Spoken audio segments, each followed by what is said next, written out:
तो आज की वीडियो में आप सभी को स्वागत है। तो आज हम लोग इस वीडियो में करने वाले हैं बाबू क्लास 12 इंटर बोर्ड परीक्षा के लिए फिजिक्स का मोस्ट वीवीआई ऑब्जेक्टिव प्रश्न। आज की इस वीडियो में करने वाले हैं बाबू फिजिक्स का काफी इंपॉर्टेंट प्रश्न जो कई बार बोर्ड एग्जाम में पूछे गए हैं। ठीक है, तो आज की इस वीडियो में होने वाला है कुछ खास, क्योंकि आपके लिए लाया हूँ बाबू ढेर सारे ऑब्जेक्टिव प्रश्न जो आप लोग को बोर्ड एग्जाम से रिलेटेड है।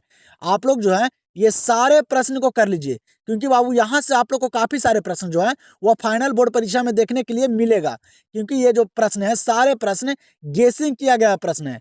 तो चलिए हम लोग करते हैं शुरू और करते हैं फिजिक्स का काफी इंपॉर्टेंट ऑब्जेक्टिव प्रश्न। चलिएगा, तो यहाँ पे ध्यान दीजिए आप लोग, पहला नंबर प्रश्न यहाँ पे दिया गया है। क्या करें कि आदर्श एमीटर का प्रतिरोध होता है, बताइएगा आदर्श एमीटर का प्रतिरोध क्या होता है। और बाबू आज की इस वीडियो में ना करेंगे हम लोग सारे बुक का निचोड़ प्रश्न, और आप लोग को जो प्रश्न बार बार एग्जाम में पूछे जाते हैं वो प्रश्न भी हम लोग यहाँ पे करने वाले हैं। तो आप लोग इस वीडियो को पूरे अंत तक देखिए और सारे प्रश्न को याद कर लीजिए। तो बताइए जल्दी से, और आप लोग सारे प्रश्न को करते हुए चलिए और खुद से, और देखिए कि आप लोग कितने प्रश्न को सही कर पाते हो। बताइएगा जल्दी से, क्या करें कि आदर्श एमीटर का प्रतिरोध होता है। आदर्श एमीटर का जो प्रतिरोध होता है वह क्या होता है। ऑप्शन को देखिए और सारे ऑप्शन को पढ़िए और आंसर को करते चलिए ईमानदारी पूर्वक से। तो बाबू आदर्श एमीटर का जो प्रतिरोध होता है ना वह क्या होता है, तो वह शून्य होता है। क्या होता है, शून्य होता है, याद रखेगा। यहाँ पे क्या हो जाएगा पहला नंबर प्रश्न का आंसर ऑप्शन नंबर ए। चलिएगा, तो अगले प्रश्न पे ध्यान दीजिए। यहाँ पे दूसरा नंबर प्रश्न क्या करा है बाबू कि पृथ्वी के चुंबकीय ध्रुव पर नमन कोण का मान होता है। बताइएगा पृथ्वी के चुंबकीय ध्रुव पर जो नमन कोण का मान होता है वह क्या होता है। आज की इस वीडियो में सारे प्रश्न वीवीआई और इंपॉर्टेंट है, तो आप लोग इस वीडियो को पूरे अंत तक देखना नहीं भूलिएगा। ठीक है, आप लोग को यहाँ से काफी सारे प्रश्न फाइनल बोर्ड एग्जाम में नजर आएगा। ठीक है, तो बताइए जल्दी से, जल्दी जल्दी से आप लोग सारे प्रश्न का आंसर करते चलिए। तो पृथ्वी के चुंबकीय ध्रुव पर नमन कोण का मान होता है, कितना होता है बाबू, याद रखेगा, काफी इंपॉर्टेंट प्रश्न बोर्ड एग्जाम में पूछा गया प्रश्न है। तो पृथ्वी के चुंबकीय ध्रुव पर जो नमन कोण का मान होता है ना वह 90 डिग्री होता है। कितना, 90 डिग्री होता है, याद रखेगा। आंसर यहाँ पे क्या हो जाएगा इस प्रश्न का, ऑप्शन नंबर सी। चलिएगा, यहाँ पे देखिए अगला प्रश्न को, वो आप लोग बाबू सारे ऑप्शन को पढ़ते चलिएगा। ठीक है, मैं डायरेक्टली आंसर करूंगा क्योंकि हम लोग को कम समय में ऑब्जेक्टिव को कंप्लीट करना है। तो बताइए यहाँ पे अगला प्रश्न क्या करे कि अनुचुंबकीय पदार्थ की प्रवृत्ति है। अनुचुंबकीय पदार्थ की जो प्रवृत्ति है वह क्या है। तो बताइए जल्दी से, जल्दी जल्दी से आप लोग सारे प्रश्न को करते चलिए बाबू। आज आप लोग को पता चल जाएगा कि आप लोग का तैयारी कितना बेहतर था, आप लोग 6-7 महीने में क्या कर पाए हैं। ठीक है, तो अनुचुंबकीय पदार्थ की प्रवृत्ति क्या होती है, याद रखेगा। अनुचुंबकीय पदार्थ की जो प्रवृत्ति होती है ना वह क्या होती है, तो चुंबकीय क्षेत्र पर निर्भर।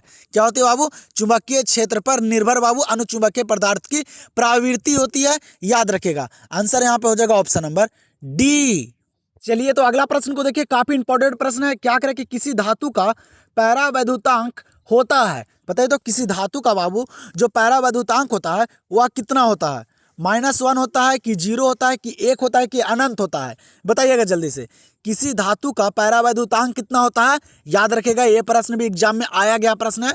तो बाबू वह अनंत होता है। क्या होता है, अनंत होता है किसी भी धातु का पैरावैद्युतांक। तो यहाँ पे आंसर हो जाएगा ऑप्शन नंबर डी। चलिएगा, तो अगला प्रश्न पे ध्यान दीजिएगा, काफी इंपॉर्टेंट प्रश्न पूछा गया है। क्या करना कि संचार उपग्रह की पृथ्वी की सतह से दूरी है। बाबू संचार उपग्रह की पृथ्वी की सतह से कितनी दूरी है, ये प्रश्न करा है। तो बताइए जल्दी से बताइए आप लोग, ये भी एग्जाम में आया गया प्रश्न है। तो याद रखेगा, मैं आए गए प्रश्न को इसलिए करवा रहा हूँ कि बोर्ड एग्जाम में पूछे गए प्रश्न बार बार रिपीट भी किया जाता है। ठीक है, तो आप लोग याद रखेगा। क्या करें कि संचार उपग्रह की पृथ्वी की सतह से दूरी है, कितनी दूरी है, याद रखेगा 36,000 किलोमीटर। कितना बाबू, 36,000 किलोमीटर दूरी है बाबू संचार उपग्रह की पृथ्वी से। ठीक है, तो यहाँ पे आंसर क्या हो जाएगा, ऑप्शन नंबर ए। वो आप लोग सारे ऑप्शन को अच्छे तरीके से पढ़कर ही आंसर कीजिएगा। ठीक है, जल्दबाजी नहीं कीजिएगा, आप लोग को वहां पे समय मिलेगा। तो चलिए देखते हैं अगले प्रश्न को। चलिए, तो यहाँ पे 6 नंबर प्रश्न को देखिए, क्या करा 6 नंबर प्रश्न कि कार्बन प्रतिरोध का कलर कोड में लाल रंग का मान होता है। बताइए तो कार्बन प्रतिरोध का कलर कोड में जो लाल रंग का मान जो होता है वह कितना होता है। और आप लोग बाबू कलर कोड को याद कर लीजिएगा, क्योंकि बाबू एक प्रश्न आप लोग को बोर्ड एग्जाम में देखने के लिए मिलेगा। ठीक है, तो बताइए जल्दी से, कार्बन प्रतिरोध का कलर कोड में लाल रंग का मान कितना होता है। याद रखेगा कितना होता है, तो वह 2 होता है। कितना बाबू, लाल रंग का मान कितना होता है कलर कोड में, 2 होता है। आंसर यहाँ पे क्या हो जाएगा, ऑप्शन नंबर सी। फिर यहाँ पे देखिए अगला प्रश्न को क्या करा ना कि अपचयी ट्रांसफार्मर में कौन सी राशि घटती है। बताइएगा आप लोग क्या करा कि अपचयी ट्रांसफार्मर में बाबू कौन सी राशि जो है वह घटती है। तो बताइएगा जल्दी से। आज की इस वीडियो में सारा प्रश्न इंपॉर्टेंट है बाबू, ठीक है। तो आप लोग सारे प्रश्न को देख लीजिए, पूरे बाबू फिजिक्स का निचोड़ प्रश्न है आज की इस वीडियो में, तो सारे प्रश्न को याद कर लीजिएगा, ठीक है। क्या करें कि अपचयी ट्रांसफार्मर में कौन सी राशि घटती है, याद रखेगा बाबू वोल्टेज। क्या घटती है? वोल्टेज घटती है, याद रखेगा। ये प्रश्न एग्जाम में कई बार पूछे गए हैं, तो आंसर यहाँ पे क्या हो जाएगा? Option number B. चलिएगा तो अगला प्रश्न पे ध्यान दीजिएगा। यहाँ पे क्या करा अगला प्रश्न कि किलोवाट घंटा KWH मात्रक है। बताइए तो बाबू किलोवाट घंटा जो है वह किसका मात्रक है? बताइएगा। ये काफी इंपॉर्टेंट प्रश्न है, एग्जाम में कई बार पूछा गया प्रश्न है। अब बाबू ऐसा ही मात्रक आप लोग याद कर लीजिएगा, क्योंकि बोर्ड एग्जाम में 1 से 2 प्रश्न देखने के लिए मिलेगा, ठीक है। तो किलोवाट घंटा जो मात्रक है वह किसका मात्रक है? याद रखेगा बाबू किसका? तो विद्युत ऊर्जा का। विद्युत ऊर्जा का मात्रक होता है किलोवाट घंटा। तो यहाँ पे आंसर क्या होगा? Option number B. चलिएगा तो यहाँ पे देखिए अगला प्रश्न क्या करा कि नाभिक का घनत्व लगभग होता है। नाभिक का जो घनत्व होता है ना वो लगभग कितना होता है? बताइए। इस तरह से बाबू बोर्ड एग्जाम में प्रश्न पूछे जा रहे हैं, ठीक है। तो आप लोग याद रखेगा। बताइए जल्दी से कि नाभिक का घनत्व लगभग होता है। और जिस तरह से बाबू बोर्ड एग्जाम में प्रश्न पूछे जा रहे हैं ना, सारे लेवल का प्रश्न आज की इस वीडियो में है फिजिक्स का, तो आप लोग सारे प्रश्न को देखिए। क्या करें यहाँ पे कि नाभिक का घनत्व लगभग होता है। तो याद रखिएगा नाभिक का जो घनत्व होता है ना वो लगभग कितना होता है? तो 2.29 गुने 10 के पावर 17 किलोमीटर प्रति क्यू होता है। क्या होता है बाबू? 2.29 गुने 10 के पावर 17 किलोमीटर प्रति क्यू होता है। तो याद रखेगा ये प्रश्न को, ठीक है। और आप लोग बाबू सारे ऑप्शन को अच्छे तरीके से पढ़ कर कीजिएगा। देखिए आप लोग सारे ऑप्शन एक जैसे ही नजर आते हैं इस तरह के प्रश्न में, ठीक है। तो आप लोग अच्छे तरीके से कंफर्म दम याद कीजिएगा सारे प्रश्न को। तो यहाँ पे क्या हो जाएगा इस प्रश्न का आंसर? Option number C. चलिए तो अगला प्रश्न को देखिए। यहाँ पे 10 नंबर प्रश्न, ठीक है। क्या करा यहाँ पे 10 नंबर प्रश्न कि किस रंग का तरंग दैर्ध्य सबसे कम होता है? बताइए तो बाबू किस रंग का जो तरंग दैर्ध्य है वह सबसे कम होता है। और ये एग्जाम में कई बार पूछे गए प्रश्न हैं, ठीक है। तो आप लोग जो है ये 10 नंबर प्रश्न का आंसर ना आप लोग कमेंट सेक्शन में दीजिए, ठीक है। एक प्रश्न आप लोग के लिए देखते हैं कितने बच्चों को याद है बाबू, ठीक है। क्योंकि अब आप लोग के पास समय नहीं है, सिर्फ 4 मंथ और बचा हुआ है। आप लोग जितना हो सकता है उतना आप लोग तैयारी कीजिए, ठीक है। तो आप लोग जल्दी से बताइए बाबू कि किस रंग का तरंग दैर्ध्य जो है वह सबसे कम होता है। मैं सारे बच्चे का कमेंट देखूंगा कि किन किन बच्चे का बाबू राइट आंसर आता है कमेंट सेक्शन में। तो आप लोग जल्दी से ये 10 नंबर प्रश्न का आंसर कमेंट सेक्शन में दीजिए। हम लोग देखते हैं अगले प्रश्न को। तो आप लोग जो है अभी तक इस चैनल से नहीं जुड़े हैं तो चैनल को सब्सक्राइब कर लीजिए, क्योंकि बाबू आप लोग के यहाँ पे क्लास 12 इंटर बोर्ड परीक्षा के लिए तैयारी करवाया जाता है, ठीक है। जब तक आप लोग का एग्जाम नहीं हो जाता है आप लोग सिर्फ इस चैनल से जुड़े रहिए, ठीक है। वो आप लोग को ना बाबू यहाँ पे पूरे साइंस का तैयारी करवाया जाता है बाबू। साइंस का आप लोग का पूरा निचोड़ तैयारी करवाया जाएगा, ऑब्जेक्टिव का, और आप लोग को सब्जेक्टिव का गेसिंग भी मैं करवाऊंगा कि कौन कौन से प्रश्न जो है वो बोर्ड एग्जाम के लिए इंपॉर्टेंट है। सारे प्रश्न रटने का जरूरत नहीं है। तो आप लोग इस चैनल को सब्सक्राइब कर दीजिए, और अगर आप लोग को वीडियो पसंद आ रहा है तो वीडियो को आप लोग लाइक करना नहीं भूलेगा। तो बताइए यहाँ पे क्या करा है प्रश्न, काफी इंपॉर्टेंट प्रश्न है। क्या करा कि आसमान का रंग नीला होने का कारण है। आसमान का रंग जो है वह नीला होने का कारण क्या है? बताइएगा जल्दी से। जल्दी से बताइए। सारे प्रश्न आज की इस वीडियो में इंपॉर्टेंट बाबू, जिस तरह से बोर्ड एग्जाम में प्रश्न सारे पूछे जा रहे हैं। तो बताइएगा जल्दी से। आसमान का रंग नीला होने का कारण क्या है? तो है बाबू प्रकीर्णन। क्या है? प्राकीर्णन है। याद कर लीजिएगा, सारे प्रश्न को रट जाइए बाबू, क्योंकि बोर्ड एग्जाम में अच्छे मार्क्स लाना है। तो यहाँ पे आंसर क्या हो जाएगा? Option number B.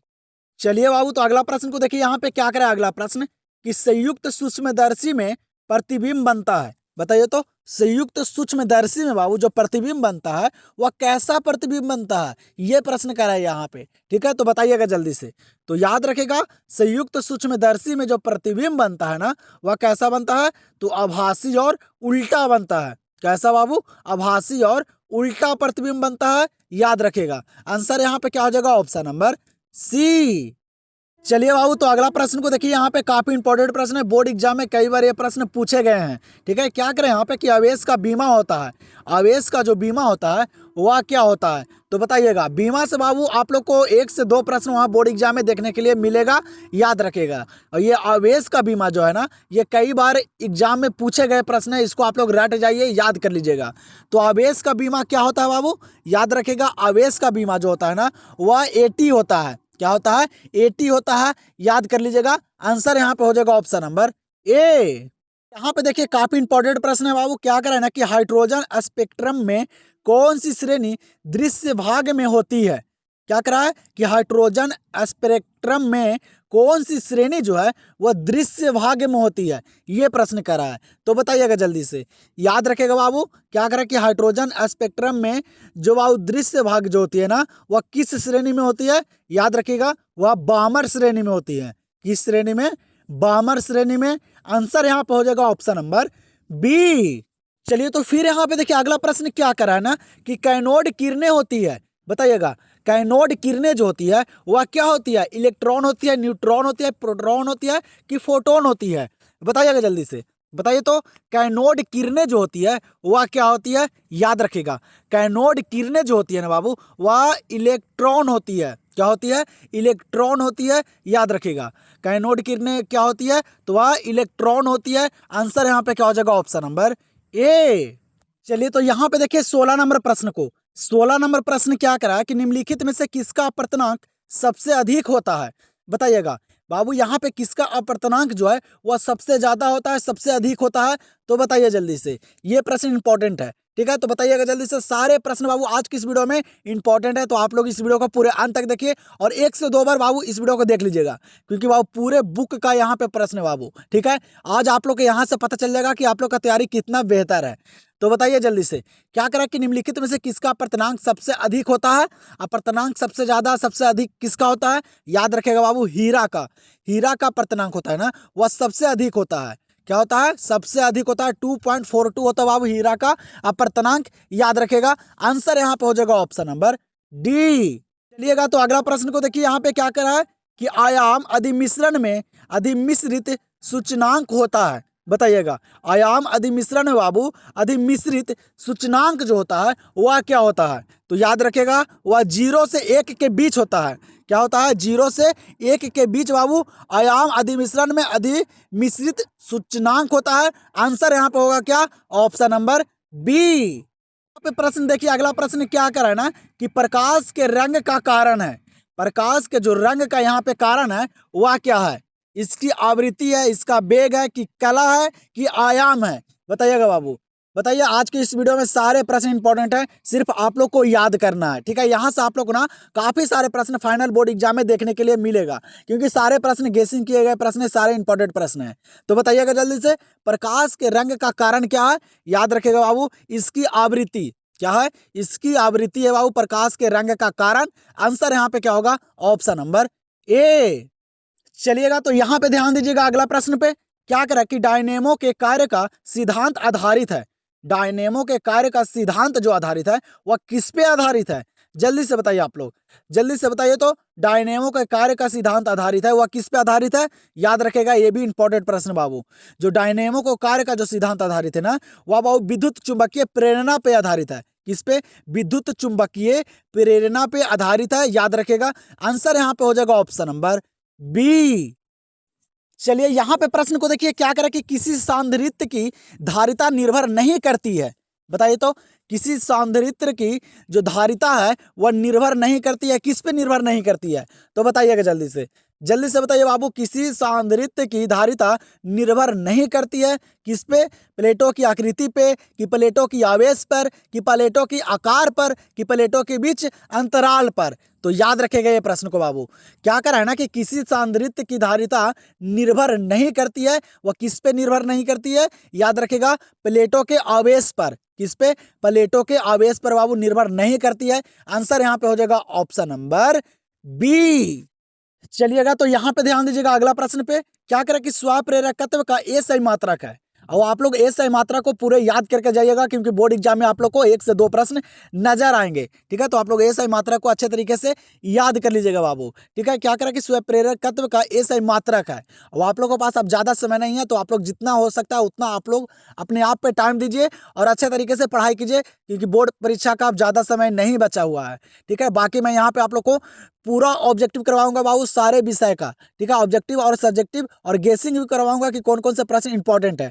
तो आप लोग सिर्फ इस चैनल से लास्ट तक बने रहिए जब तक आप लोग का एग्जाम नहीं हो जाता है।